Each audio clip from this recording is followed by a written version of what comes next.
Vikings, Valhalla has taken the world by storm since it arrived on Netflix, as it recalls the end of the Viking Age.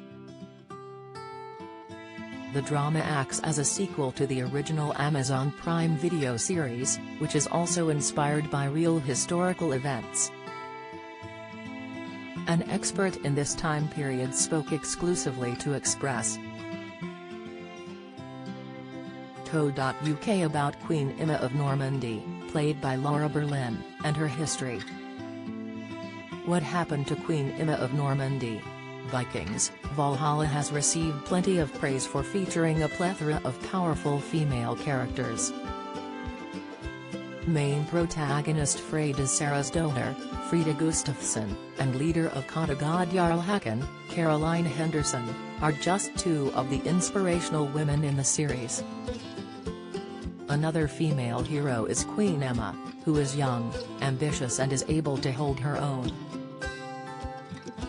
She was married to King Ethelred, Bosco Hogan, before he died, and became a hugely influential character following his demise.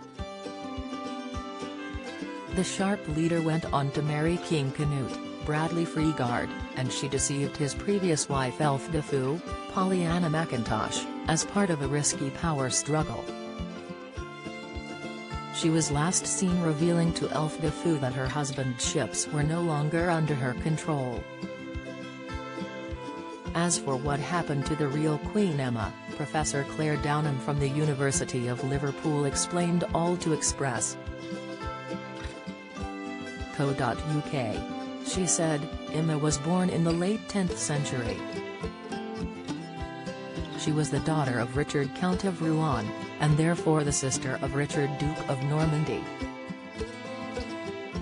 It appears that Normandy had been used as a base for Danish armies marauding England, so a peace treaty was drawn up between Ethelred II, King of England, and Emma's father, which arranged her marriage to the king. She was his second wife and had two sons, Edward, later Edward the Confessor, and Alfred. After Ethelred's death in 1016, her sons went to exile in Normandy, but the new King of England, Canute, married Emma, much like in the series. Claire added, perhaps, this was, to symbolize conquest, and continuity, and to keep Normandy on side as they were sheltering potential rivals to the throne. Emma seems to have played an important role in the English court. She would later commission a text encomium Emmae Reginae, providing a perspective on events at the time. The Anglo-Saxon Chronicle for the year 1017 states that Canute ordered Emma to be fetched as his wife from Normandy. But the encomium suggests that she was more willing, with Canute sending messengers to woo her. In the Netflix adaptation, Emma and Canute fall for each other as they spend more time in one another's presence. Canute is a polite and respectful leader, traits Emma finds highly attractive. Claire continued, contemporary documents show that Emma and Canute worked well together.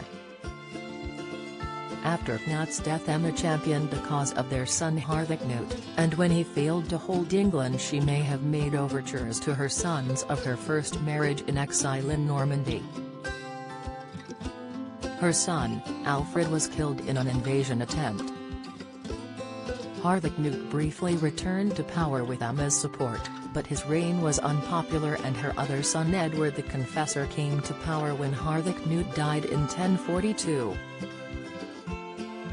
Her relationship with Edward was initially strained. Edward deprived his mother of her wealth in 1043 on the basis that she had not supported his kingship strongly enough. But she would later hold a position in court and she died in 1052. Emma was buried next to Canute and Harthacnut. The lecturer described the Queen as a fascinating figure, as she concluded, it's quite a relatable story, jealousy between step-siblings and Emma seeking to maneuver affairs to maintain power. but also as patron of encomium, trying to shield her actions from criticism.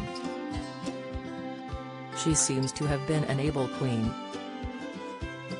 Vikings Valhalla is streaming on Netflix now. The series has officially been renewed for a second and third season.